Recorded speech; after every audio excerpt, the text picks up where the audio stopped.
Buenas tardes. Mi nombre es Jesús Abelleira y voy a ser tu profesor de farmacología. Iniciaremos con nuestras sesiones de video debido a la contingencia. El día de hoy empezaremos con la fase 1, sabiendo qué es la farmacología.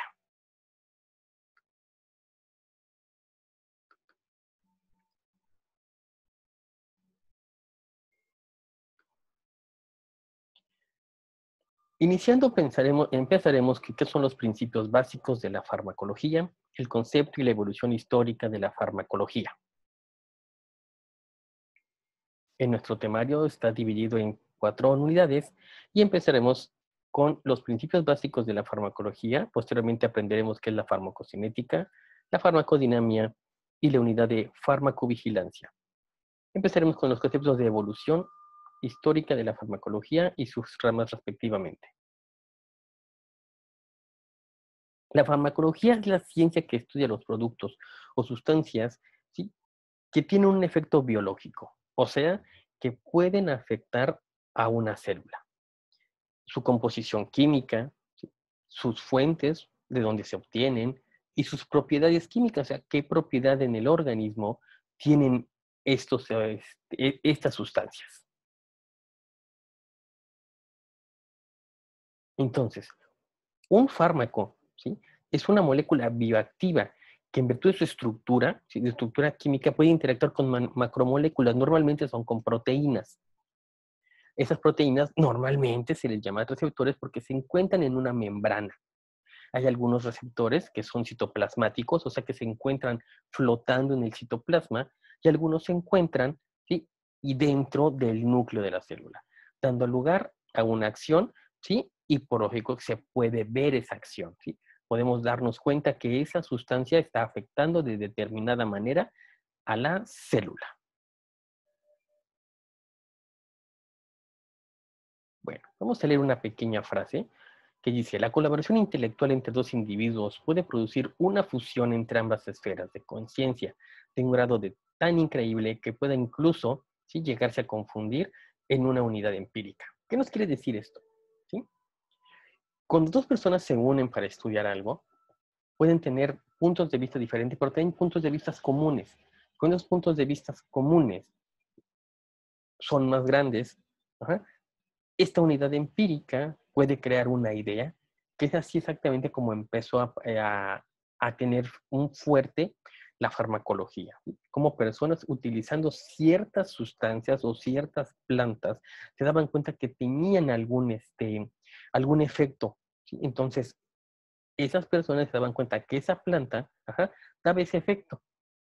Importante era saber, ¿sí?, conforme fue avanzando la historia, esa planta, qué es lo que contenía, para poder saber cuál es el efecto que realmente se tenía, pero qué molécula es la que lo estaba dando.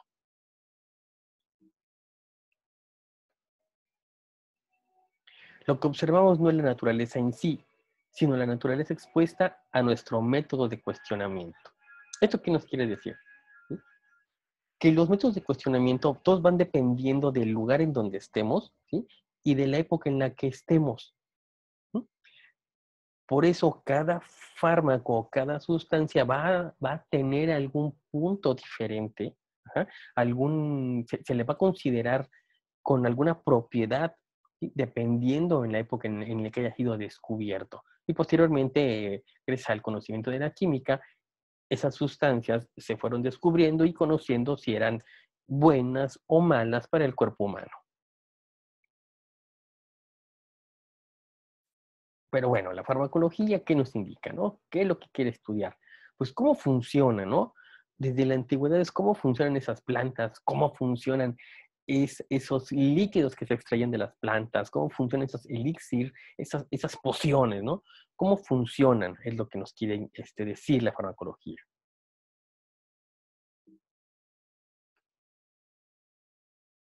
Bueno, farmacología muy antigua, ¿no? Desde Mesopotamia, ¿no? Babilonia. Desde su antigüedad, eso se remonta a 2800 antes de Cristo. La idea de las enfermedades que oscila, ¿sí? Antes se pensaba que era castigo divino, ¿no? Uno se portaba mal y podía caerte alguna enfermedad, ¿no? Eso era un castigo de los dioses. No se conocía que era por alguna entidad patológica del cuerpo humano, por alguna interacción entre nuestros genes, ¿sí? Y nuestras células. La figura del médico era similar a la de un farmacéutico, o sea, él es el que conocía las plantas, el que conocía remedios, ¿sí? El que conocía algo para podernos curar, por decirlo así. Sus fórmulas se expresan en el Código Hammurabi. Acuérdense que el Código Hammurabi es el primero, ¿sí? Donde se puede reconocer el método escrito. La historia y la prehistoria, ¿sí? Se dividen exactamente en cuanto el hombre puede registrar los hechos. Cuando los hombres pueden registrar los hechos, ya se considera historia. Mientras no se puedan registrar y solamente queden historias, se le considera prehistoria. ¿Sí? Entonces, ellos utilizaban ya el aloe, ¿sí? El aloe vera, el benjuí, la mirra, ¿sí? Diferentes ungüentos, ¿sí? Hasta perfumes, porque los olores podían ser capaces de poderse hacer sentir bien a una persona o, en este caso, sentir mal. Si un paciente moría, el médico sí, se amputaba la mano en esa época. ¿Por qué? Pues porque no pudo rescatarlo, ¿eh? Porque entonces todo ese tiempo de conocimiento, de intentar conocer cada vez más, pues no había rendido frutos. Entonces había muchos médicos que les cortaban su mano. La farmacia en China, bueno, está basado en la medicina filosófica y en la parte religiosa también, ¿sí? Y acuérdense, está el río Yan, el río Yin y el río Yang, el bueno, lo malo, ¿sí? Lo frío, la inquietud, el calor, el movimiento, lo quieto, el fuego, ajá, el hielo. Entonces, todo eso, ¿sí? Hace que la filosofía china tenga también parte de su medicina basada en la filosofía de lo bueno, lo malo, ¿no? Y todos los sinónimos que le querramos encontrar a eso. ¿Sí? Hay un ligero hermetismo en cómo funcionaba. Ellos no trataban de que su conocimiento se extendiera, sino que solamente era entre unos pocos. Las fórmulas magistrales, una fórmula magistral es mezclar ciertos compuestos, ajá, para crear algún elixir, alguna pomada, ¿no? Y todo eso es a partir de plantas, pero eso eran muy, muy, muy bien guardados. También apareció en ellos la parte de la acupuntura. La acupuntura está basada en ciertos puntos, ¿sí? Que tiene el cuerpo y canales que tiene de comunicación entre una determinada área a otra, ¿sí? Y estimulando esos puntos, el médico chino podría mejorar las condiciones del cuerpo humano. Aquí tenemos una pequeña imagen que dice es una figura de una mujer de marfil que se utilizaba como medio de exploración. O sea, el médico pues tenía que conocer por lo menos la parte externa del cuerpo para saber tratarlo, ¿sí? Y ya hay otros tratados en los cuales están todos los puntos de acupuntura para poder entender qué canal se conecta con cuál canal.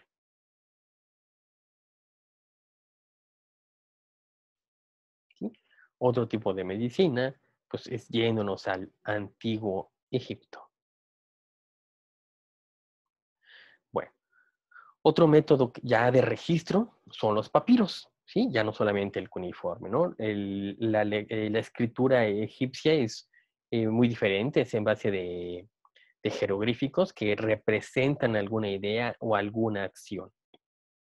Sí tenemos el papiro de Ebers durante la dinastía de Ramsés, ¿sí? Ese ya contaba con un registro de hasta 700 drogas, ¿sí? Y de esas drogas, esos fármacos que ellos encontraban, ajá, había unas 800 prescripciones, o sea, cómo podían dar esas 700 drogas o cómo podían mezclarse entre esas drogas, ajá, para que alguna persona mejorara, ¿sí? Que se utilizaba igual, ¿no? La mirra, el opio, la nuez vómica, el cáñamo. Había diferentes sustancias que se pudieran utilizar. Se utilizaban también el plomo, el azufre, el zinc, el cobre. ¿Sí? Había varios elementos que ya se conocían que eran farmacológicamente activos, y algunos eran hasta venenos, ¿no? Como el arsénico. Bueno, productos para la vida. ¿Sí? Después. Bueno, los egipcios, ¿sí?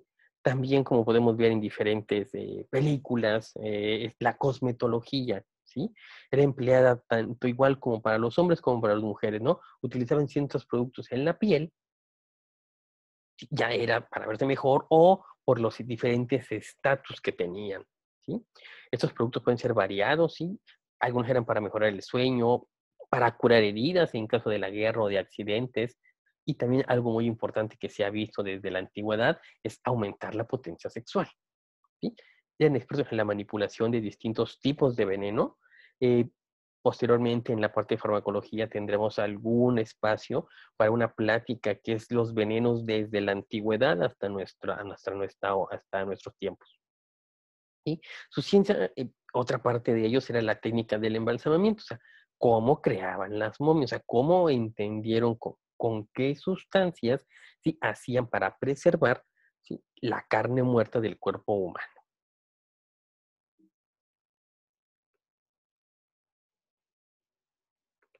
Algo más específico, en su complejidad, sí, había dioses, que daban efectos curativos y ellos enseñaban qué plantas son las que se deberían de utilizar que tienen esos efectos curativos. Dentro de los registros que hay en Egipto, encontramos a Imhotep, ¿sí?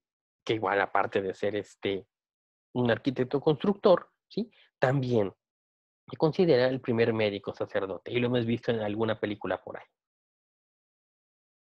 Incorpora el uso habitual de las purgas, los vómitos, y los odíferos. Bueno, acuérdense cuando una persona se sentía mal y todavía hasta mi abuelita, ¿no? En épocas antiguas, ¿sí? Si daban purgas a los niños para quitar los bichos de la panza, ¿no? Entonces hay ciertas cosas que todavía se siguen utilizando en la actualidad, ¿no?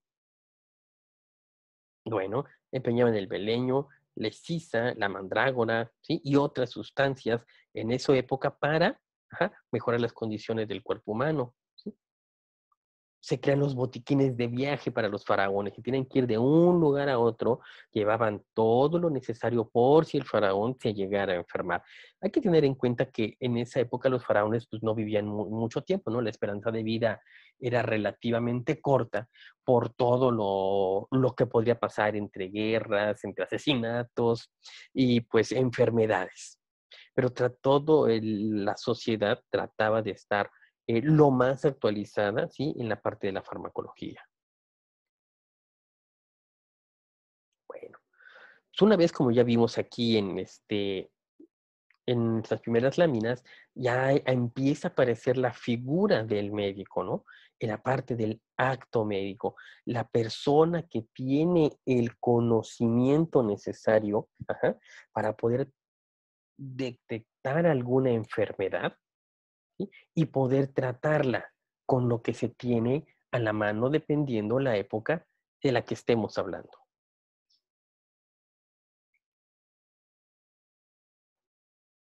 Bueno, vamos un poco sobre la medicina helénica, ¿sí? Los herederos de las ciencias de los lugares como Asiria y Egipto. ¿Sí? ¿Qué es qué es el helenismo, no? Es un periodo más o menos alejandrino, que es el periodo en las épocas de Alejandro Magno, ¿no? Épocas de guerra, épocas de conquista, épocas de expansión. Y el hacer guerra conlleva a que los hombres necesiten eh, sustancias para poder aliviar sus heridas. ¿Sí? Entonces, eso hace a que también la farmacología en la parte de la medicina avance un poco, ¿no? ¿Qué plantas son las adecuadas para poder remediar esos problemas que tienen nuestros hombres guerreros, ¿sí?, en esas épocas? ¿Sí? Aquí aparece Hipócrates, ¿sí?, una serie de principios que hasta aún perduran. En esta parte, las plantas curativas, ¿sí?, son de lo más importante, ya que, bueno, es lo mismo, son la fuente primordial en esas épocas para poder obtener algún beneficio para nosotros, ¿no?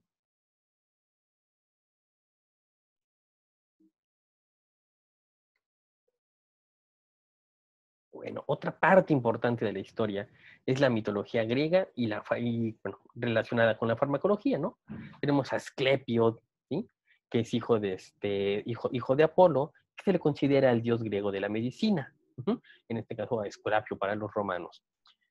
Él era de los primeros a los que se le veneraba cuando una persona estaba enferma y queríamos que sanara. ¿Sí? Ya así de cuestión de Asclepio, sí dejaba que viviera o se lo llevaba al Olimpo. Otra persona importante es el centurión Quirón, ¿sí? A él se le quedó reservado el conocimiento curativo de las plantas, ¿no? O sea, él era el primer herbolario, ¿sí? El primer botánico que se tiene registrado, que a su vez transmite a su discípulo Esculapio, quien refieren que con la sangre de las medusas resucitaba a los muertos, ¿sí? Entonces, la mitología griega dice que, pues, que Zeus se dio cuenta y que, pues, no podría ser que un hombre pudiera revivir a los muertos. Entonces, pues, lo mata, ¿no? ¿Para qué? Para mantener el equilibrio entre la vida y la muerte y no darle vida a las personas que ya habían fallecido por X o por Y razón.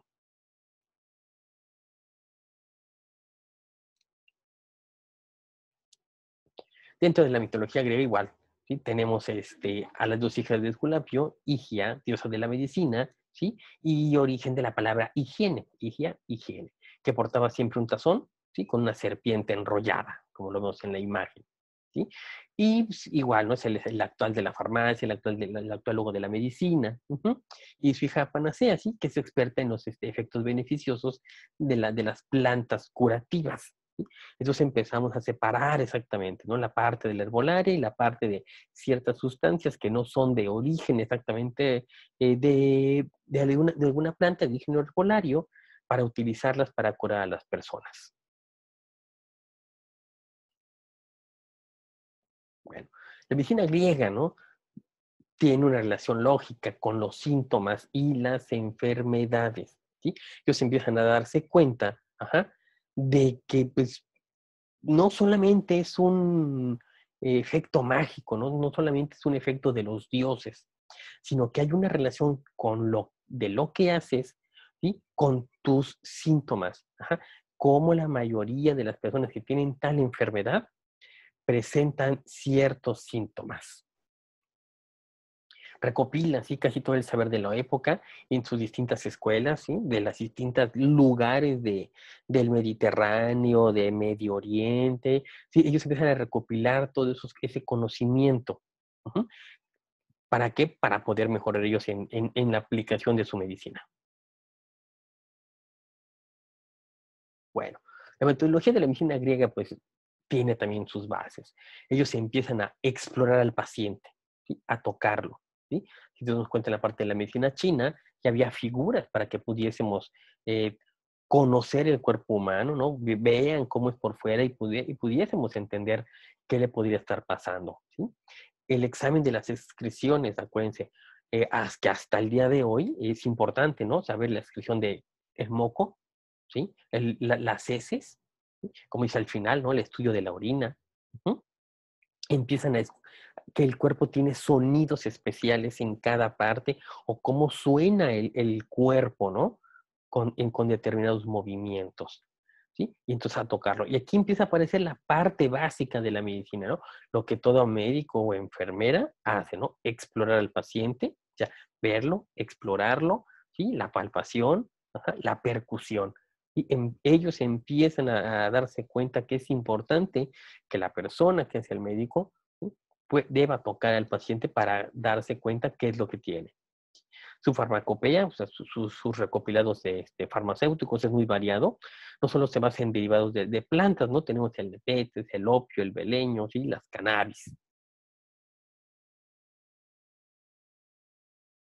Bueno, después de la antigua Roma, vamos a un poco más para acá, llegamos a la Roma, ¿sí? A los imperios romanos, donde la medicina está a mano de los griegos inmigrantes, porque son los que tienen el mayor conocimiento, y pues también de los esclavos que eran esclavos que igual o vienen de algún lugar por haber sido capturados en la guerra, o porque pues ayudaban a alguna persona importante en algún pueblo que se dedicaba a la medicina y pues bueno, fueron capturados y tienen algún conocimiento especial sobre la farmacia. Bueno, existe también un dios para cada dolencia y para cada órgano en especial. Uno de los primeros médicos, ¿sí? Archagato, ¿sí? Que también era llamado Tortor, ¿sí? Y después, bueno, el verdugo, ¿no? Achichato Palatius, que era el médico personal, ¿sí? Del emperador Nerón. Entonces empezaba a ver eso, ¿no? Estamos en guerra, estamos entre conspiraciones de matar a los emperadores romanos. Entonces había personas que se dedicaban a la salud exclusiva de los emperadores, ¿no? Había personas de confianza que tenían que dedicarse a qué? A cuidar al emperador. A cuidar al emperador desde lo que comía hasta sus dolencias y qué hacer en caso de que el emperador resultara enfermo.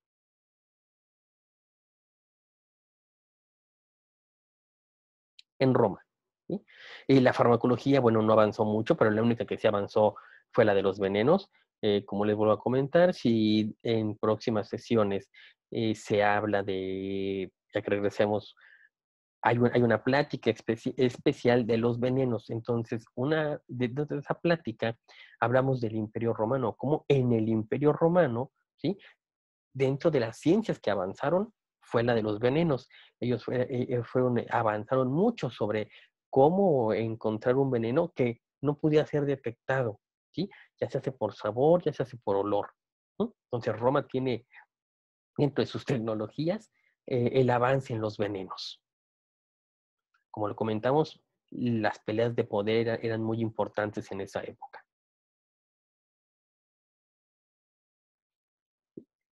Una parte de la ciencia médica de los árabes y los judíos, ¿sí? Alguien importante en esta época, ajá, tenemos al persa Avicenna. Ujú. No solo introduce técnicas quirúrgicas en su aportación en la medicina de su época, ¿sí? Pese a ser, pasa a ser también el inventor de la traqueostomía. ¿Ah? En caso de que tuviera un problema en la garganta, bueno, él es el que describió la primera técnica de la traqueostomía para que una persona pudiese respirar, ¿sí? Recopila miles de fórmulas magistrales en un libro llamado De la curación. Como habíamos comentado, las fórmulas magistrales empezaron en China, ¿sí? Y son cómo crear las pomadas, qué mezclar con qué, ¿sí? ¿Qué tenemos que mezclar con qué para crear un elixir, un jarabe, ajá, una pomada, ¿sí? Esas son las fórmulas magistrales y que hasta el momento, hasta hoy, se utilizan sobre todo en la parte de dermatología. Hay algunas cremas que se mandan a hacer, que se mandan a crear exclusivas para ciertos padecimientos, para ciertos pacientes, y a esos formas de crearlas se les llama fórmulas magistrales. ¿Sí? Más adelante, el cordobés Averroes, ¿sí? Enriquece los conocimientos y remedios en fórmulas de fármacos derivados de plantas y algunos minerales existentes hasta el momento. Como habíamos comentado, la herbolaria va aumentando, se van conociendo nuevos lugares, se van conociendo nuevas plantas que vienen de otros lugares y cómo ese conocimiento va pasando de uno a otro, y cómo esas plantas van migrando de un lugar a otro, ¿sí? Gracias a las conquistas y a las expansiones. Y algo muy importante, los minerales, ¿no? Los minerales existentes. ¿Quiénes son los primeros en introducir los minerales? Los griegos y los romanos. Pero quien empieza a encontrar un efecto tóxico importante para poderlos utilizar son los romanos, ¿sí? Los romanos son quienes utilizan esos remedios. ¿Para qué los utilizamos? Ajá. Para ciertas enfermedades de la época. Volvemos a lo mismo, estamos hablando de épocas de guerra, de épocas de conquista y de expansión, ¿sí? Y él también empieza a atribuirle al cerebro la capacidad de la imaginación y de la memoria, ¿no? De recordar ciertas cosas. Siempre hemos pensado, ¿no? ¿Cómo recordamos? ¿En dónde recordamos? Sí, si hablamos de ciertas películas que hablan de eso, cómo guardan las experiencias, entonces la pregunta es, ¿en dónde las guardas? Y si las guardas, ¿cómo las guardas? Ujú. Una pregunta que siempre hago es, piensen, tangiblemente, ¿qué sería una experiencia? ¿Qué sería un recuerdo? Esa es de tarea, ¿sí? Tangible, o sea, qué es un recuerdo? Ujú. Si yo deseo tocarlo, ¿qué es un recuerdo? ¿Sí? ¿Cómo guardamos un recuerdo en nuestra cabeza? ¿Dónde se guarda? ¿Sí? Y tangiblemente, ¿qué sería?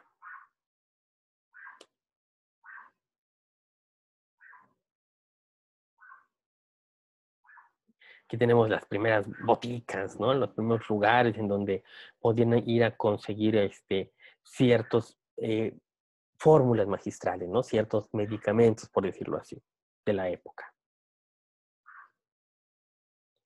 Bueno, llegamos ya un poquito más avanzado, ¿no? Ya a los 1300, 2400. Acuérdense que a partir de de los 900, los 1000, 1100, 1200, todavía hasta los 1300, sí, está la época del oscurantismo, la época en donde, pues, por X o por Y no hay tantos registros. Que al no haber un registro, pues no hay historia, que es lo que les mencionaba hace rato, ¿no? Mientras haya un registro, ajá, es un hecho histórico, o sea, se registra que algo pasó. Mientras no hay un registro, entonces no sabemos qué pasó. Y esa época entre los 900, 800, 900, 1100, 1200, no hay tantos registros. Esa época se le vio la parte del oscurantismo. Pero llegamos a la época más o menos de los 1300, finales de los 1300, principios de los 1400, en donde esos conocimientos empiezan a ser escritos de nuevo, ¿no? Y lo conocemos como la parte de la alquimia. Ujú. La parte de la alquimia, que vamos a ver un poquito hablar de ella. Bueno, tenemos al señor Abenzoar, ¿no? Que se erige como el heredero de los conocimientos médicos de los árabes, ¿sí? De Arabia, ajá, pasa a la Europa medieval. Ujú. Y donde ha realizado cierta labor y recopilación de la ciencia hipocrática y de la ciencia galénica. Hasta hay un libro y una película que habla de eso, ¿no? De un inglés que se da cuenta de que la gente está muriendo, bueno, va hasta Medio Oriente, aprende todos los remedios de Medio Oriente y regresa, ¿sí? A la Inglaterra de la época medieval a aplicar ese conocimiento. Tenemos a Ed Baiter, ¿sí? También dictó más o menos alrededor de 1400 drogas, ¿no? Para diferentes males, ¿sí? Entonces, ¿qué podemos ver? Cómo empieza a aparecer ya la migración de personas de un lugar a otro y la migración de conocimiento de un lugar a otro que ya ha tenido desde muy atrás, ¿sí? Cómo va pasando ese conocimiento poco a poco de padres a hijos, de maestros a alumnos, y cómo hay gente que emigra de un lugar a otro para conocer y reconocer, ¿sí? Esas partes importantes de la farmacología o esas partes importantes de ciertas enfermedades y poder reconocerlas y saber cómo son tratadas en esas áreas. Los visigodos en España, ¿no? Hicieron todo tipo de medicina en la que la prescripción de los fármacos, ajá, era ya parte del oficio de una persona, ¿sí? Ya había una persona que empieza a tratar de ver qué es una enfermedad y cómo hay que curarla, ¿no? Cómo ya, ese es su oficio, ¿no? Eso es su arte. Y esa arte se va pasando de padres a hijos, o de alumnos, o de maestros a alumnos. Posteriormente a la instancia de San Benito, ¿no? El conocimiento de área que quedaba en manos de los monjes y conventos de santuarios. Acuérdense que hay una época en donde empieza la Iglesia Católica a que las personas comunes no deben tener conocimiento, no deben de saber ni siquiera leer, sino el conocimiento es guardado en sus libros y solamente ellos son los capaces de poder leer y aplicarlos siempre y cuando no haya un inconveniente en las leyes de Dios, por decirlo así, o en el pensamiento de esa época, ¿no? Nos damos cuenta cómo hay diferentes formas de querer guardar ese conocimiento que se tiene, ¿sí? Como hay personas que quieren esparcir ese conocimiento para que la gente entienda qué es lo que pasa, ¿sí? Cómo curarlas, pero también hay otras ideas en esas épocas que impiden que las personas conozcan, ¿no? Conozcan y pues bueno, mueran pues.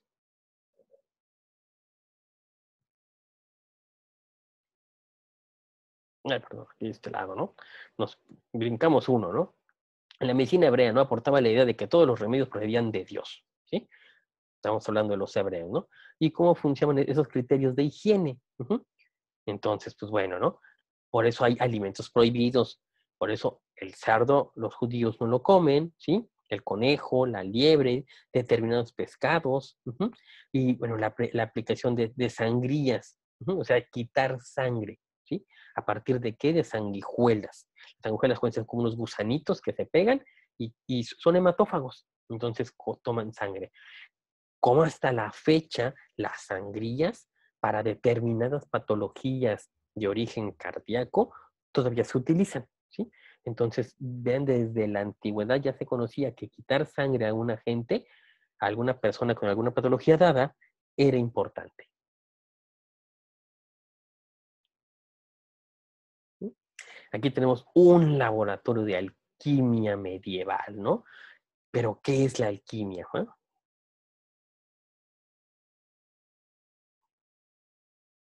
Alambriques, ¿sí? Retortas y almarices de alquimia, ¿no?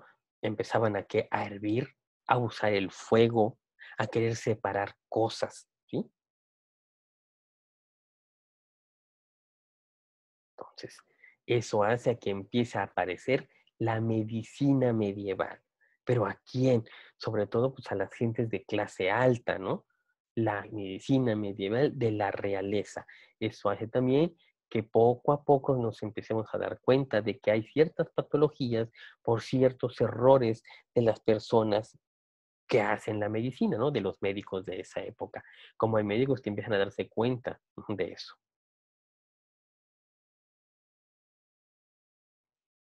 Bueno, el medievo y el renacimiento, ¿no? Esos eh, choques culturales, ¿no? El renacimiento, el empezar a investigar, ¿sí? Ya no solamente a creer como era la parte de la Edad Media, ¿no? El renacimiento es una nueva creación, la investigación, la liberación del pensamiento, ¿sí?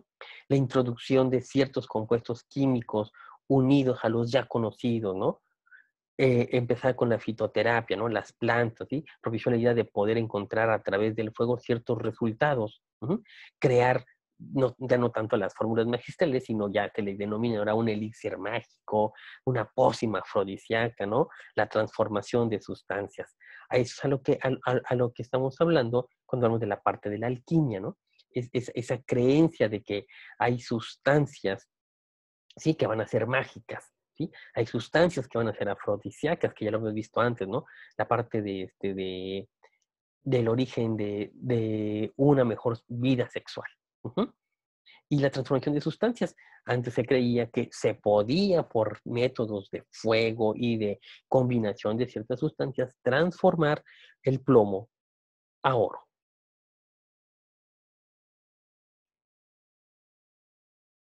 Algo que aparece también en esas épocas es la creencia, ¿no? De la piedra filosofal.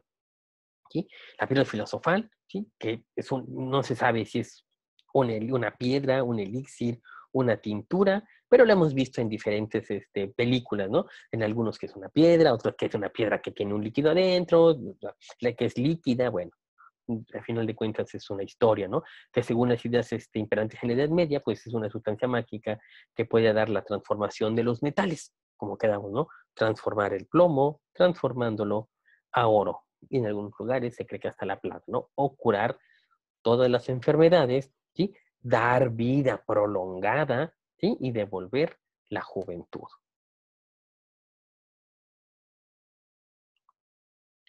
Algo que se empieza a conocer es el uso de la cicuta, que también ya se conocía desde Grecia. Ujú. Eh, en Grecia y Roma, ¿no? Que va derivada de cierta planta, ¿no? La Malacatum, ¿sí? Y es de origen europeo. Ujú.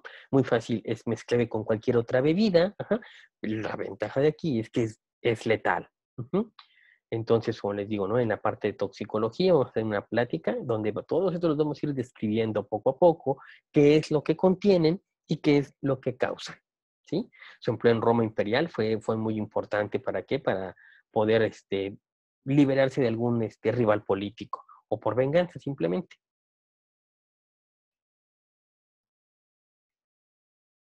Los girasoles y su empleo en la medicina medieval, ¿no?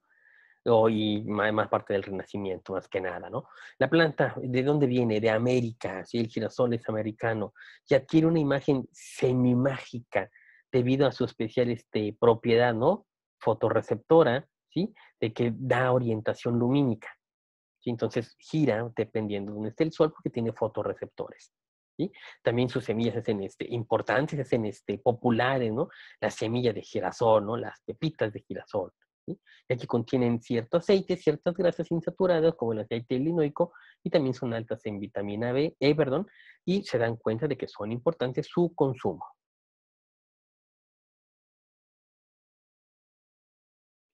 Ya estamos más de este lado, ¿no? La medicina de Andrea Belacio, ¿sí? Entonces, Besalio, ¿qué fue lo que hizo? Bueno, él se le considera un prestigiado cirujano, ajá, y es padre de la anatomía, ¿sí? Algunos se le considera de la osteología.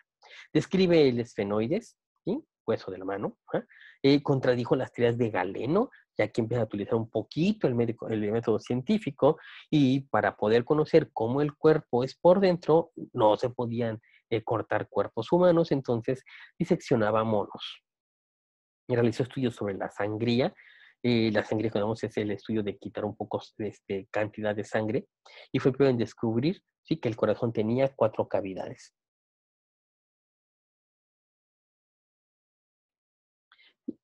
Acuérdense que en esa época, en la parte del Renacimiento, los dibujos, el arte, ajá, está muy ligada. ¿Sí? Dentro de la anatomía hay una parte de la anatomía que se llama anatomía artística.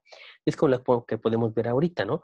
Cómo las disecciones, ajá, hacen a que haya personas que se dediquen a pintar, ajá, anatómicamente lo más correcto al cuerpo, pero sobre todo lo más correcto a los músculos. Y estos músculos son encontrados gracias a esas disecciones que se realizaban.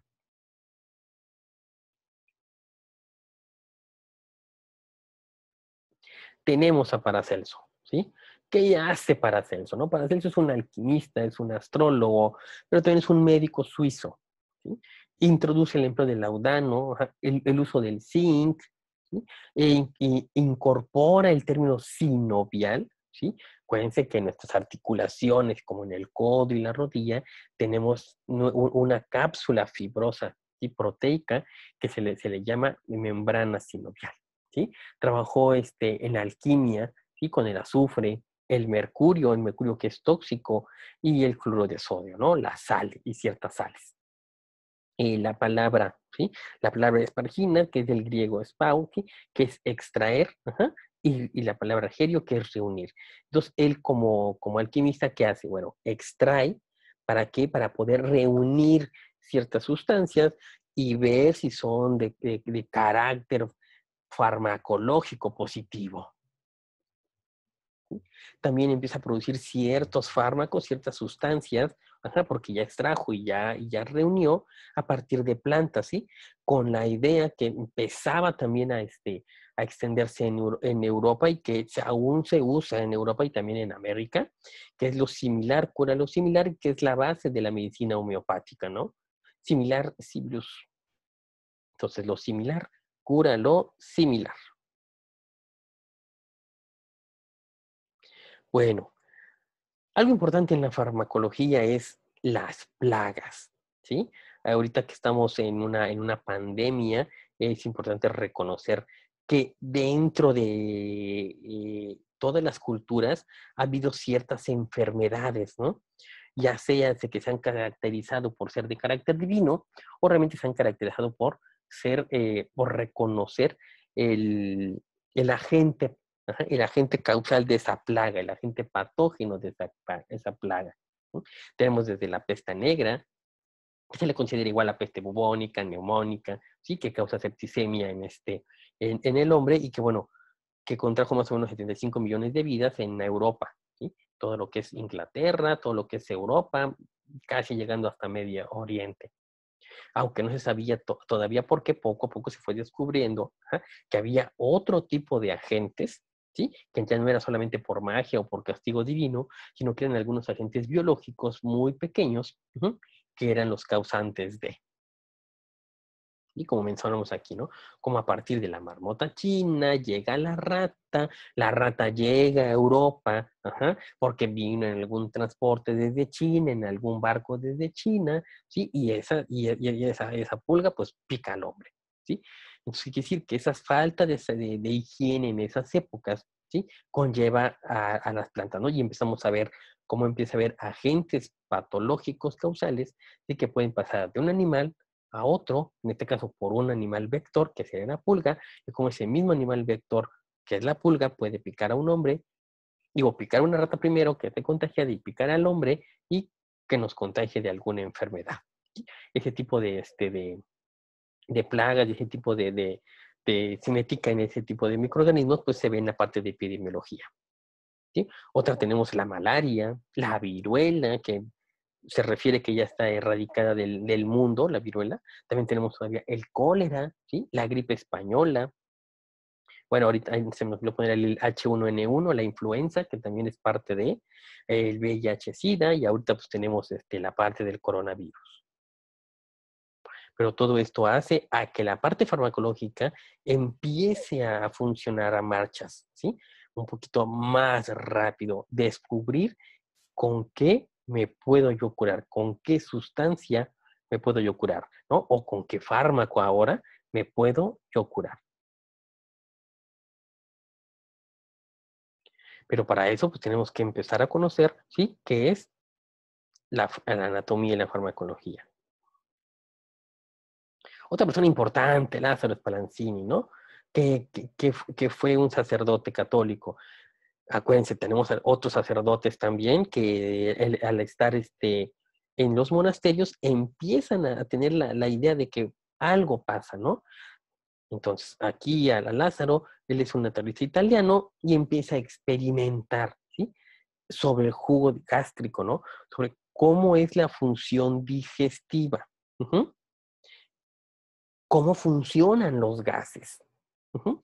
Cómo se logra ese intercambio de gases, ¿sí? Él es de esos primeros en experimentar la inseminación artificial en perros, ¿sí? Pero lo importante es que sus ensayos de acción terapéutica, ajá, de distintas plantas. Entonces, él empieza igual a investigar sobre la farmacología, ajá, derivada de la herbolaria.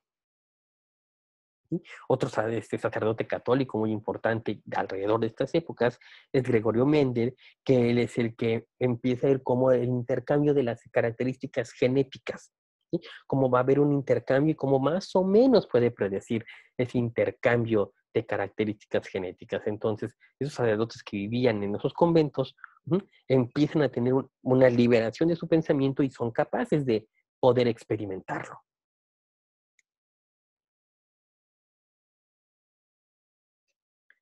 Claude Bernal, ¿sí? Fisiólogo francés, ya estamos más en los 1800.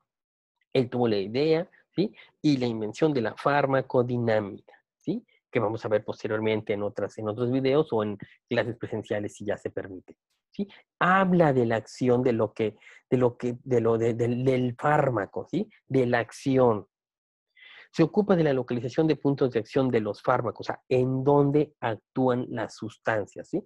Ya conocemos que existen las sustancias. Bueno, esas sustancias, ¿en dónde funcionan? ¿Sí? ¿En qué parte del cuerpo funcionan? Ujú. Por ejemplo, ¿no? Eh, el curare, ¿no? El curare, recordemos que es un veneno que son utilizados por ciertos aborígenes, que ponían en sus puntas de flecha, que lo extraen de ciertas plantas y que los lanzaban. Al tocar a los animalitos, el animalito empezaba a tener una parálisis muscular, ¿sí? Y así es como podían cazar. Ujú. Entonces, no contaminaba todo el animal, pero se daban cuenta que ese extracto de esa planta, ajá, era neurotóxico y impedía que el animal se pudiera mover, y al impedir ese movimiento, pues dejaba también de respirar.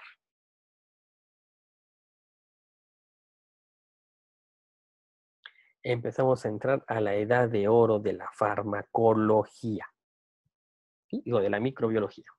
Y por ende, al conocer los microorganismos, pues podemos empezar a utilizar ciertas sustancias para ver si podemos destruir ese organismo, teniendo en cuenta de que si también se va a ser utilizado en células procariontes humanas, pues que no tengan un efecto no deseado.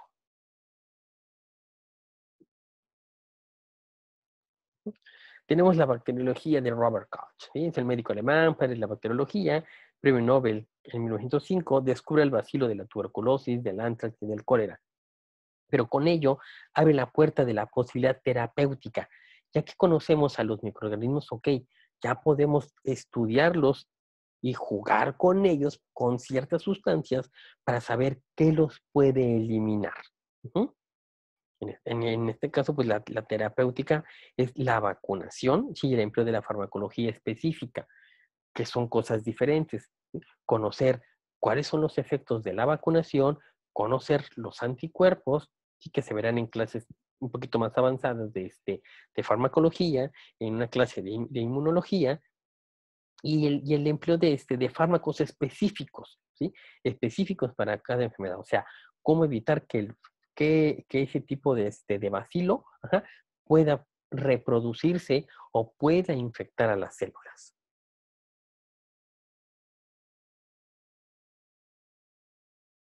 ¿Sí? O sea, la química, ¿sí? El avance de la química es muy importante, ya que nos da la facultad de poder crear, ¿sí? Ya de poder crear estructuras, ajá, estructuras químicas para poder emplear como fármacos, ¿sí? Que haciendo ensayos en animales de laboratorio, ujú, ya esos productos ya hechos por síntesis. ¿No? Realmente la farmacología, ya la verdadera farmacología, está en eso, en la creación de las sustancias químicas, ¿sí? Para saber cómo van a interaccionar con, que ahora ya se sabe, que ya lo vimos en la primera lámina, cómo va a interaccionar con alguna proteína, ¿sí? Cómo va a interaccionar con la proteína para poder bloquearla, ajá, para poder bloquear su función. Ujú. Ya sea en donde funciona la proteína o en algún otro lugar, ajá, para impedir que pueda, ajá, entrar con lo que realmente interacciona y funciona. Ujú. Y Helmich en su laboratorio descubrió, ajá, la arserfarina, famina, perdón, que es el primer medicamento, ajá, eficaz contra la sífilis. ¿Sí? Y empezar a crear nuevos fármacos similares, ajá, a la arserfarina para entender si esos cambios estructurales de los medicamentos pueden ser benéficos. Ujú. O sea, puede haber alguna sustancia que sea de mayor beneficio, ¿sí? Que otras.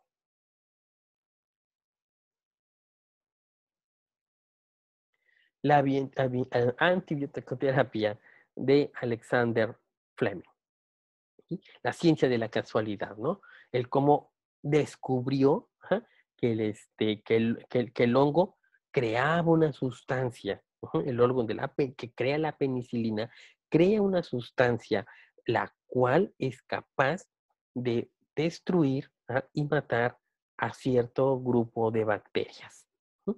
Entonces, ahí está la parte de la farmacología, ¿no? Como una planta, ajá, bueno, en este caso no es una planta, es como un hongo, ¿sí? De los cinco reinos, animales, plantas, en este caso estamos hablando del reino de los hongos, como ellos crean una sustancia que hace, ¿sí? Que las bacterias no se le puedan acercar, o cierto grupo de bacterias no se le puedan acercar para contaminar sus células. ¿Sí? La fabricación, ¿sí? La industria de los fármacos. A partir de la síntesis de fármacos, a partir del conocimiento de la química de los fármacos, ajá, podemos empezar a jugar con esas estructuras químicas. ¿Sí? Cambiar pequeñas partes de las estructuras químicas, como los primeros fármacos que vimos al principio. Ajá. ¿Para qué? Para poder saber cuál es más específico uno que otro. Una vez que llegamos a farma un poquito más avanzada, vamos a ver esa parte, las estructuras químicas. Cómo las estructuras químicas pueden ser muy similares, pero esos cambios de algún átomo en la posición de la estructura puede hacer que no funcione, que sea más específico o que una sea tenga una mayor especificidad de una molécula a otra.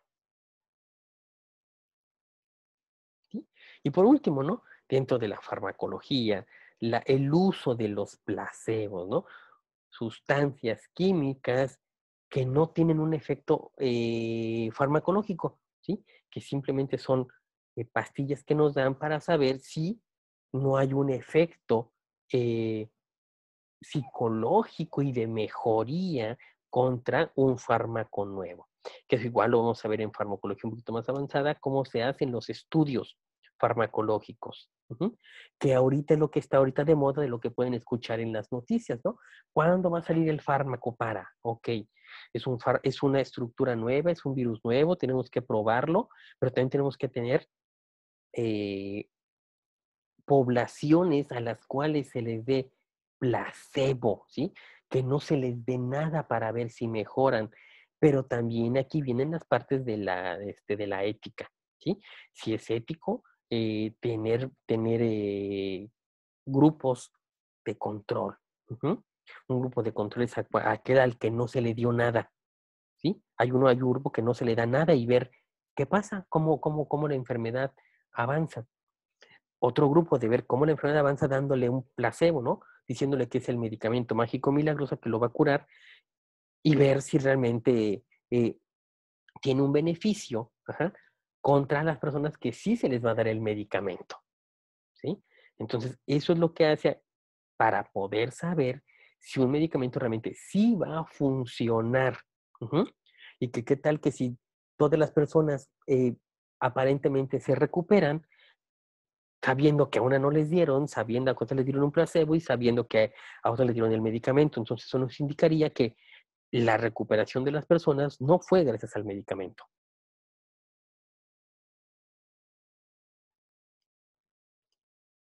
¿sí?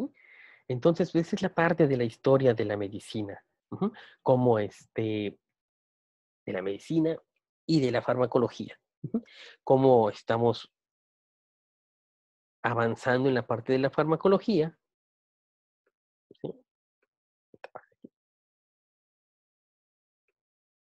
¿Sí? Cómo estamos avanzando en la parte de la farmacología gracias a el conocimiento de las estructuras químicas, ¿sí? Aquí tenemos de este lado el meloxicam, que es un analgésico, ¿sí? Tenemos al paracetamol también, ¿sí? Tenemos la estructura del diazepam y también tenemos la estructura del tetrahidrocannabinol, ¿sí? Entonces, ¿cómo estas estructuras químicas entran al cuerpo, cómo esas estructuras químicas interaccionan con los receptores de nuestras células? ¿Ah? Y cómo podemos ver que tienen un efecto ujú, en nuestro organismo.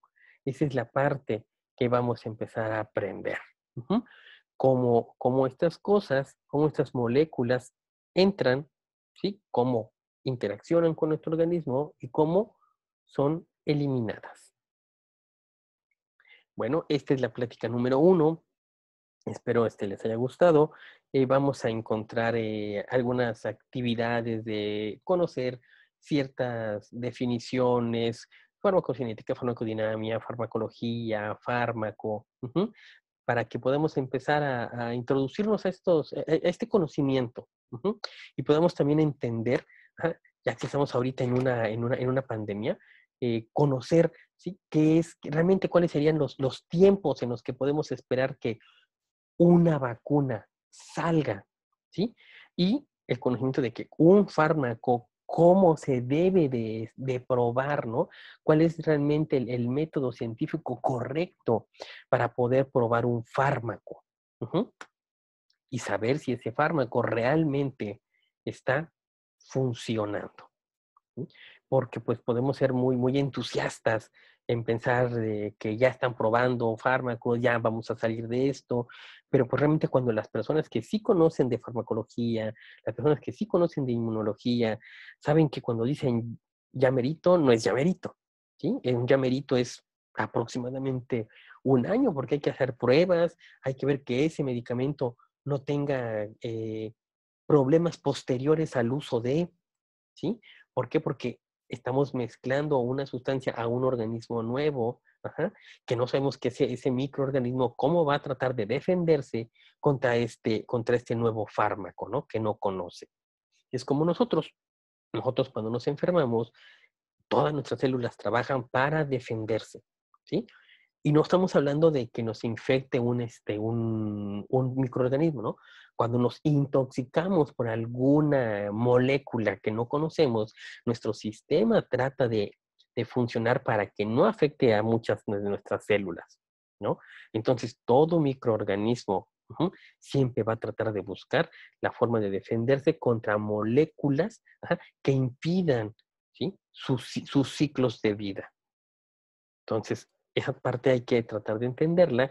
Esa parte más o menos vamos a tratar igual de poderla aclarar en estas clases de farmacología.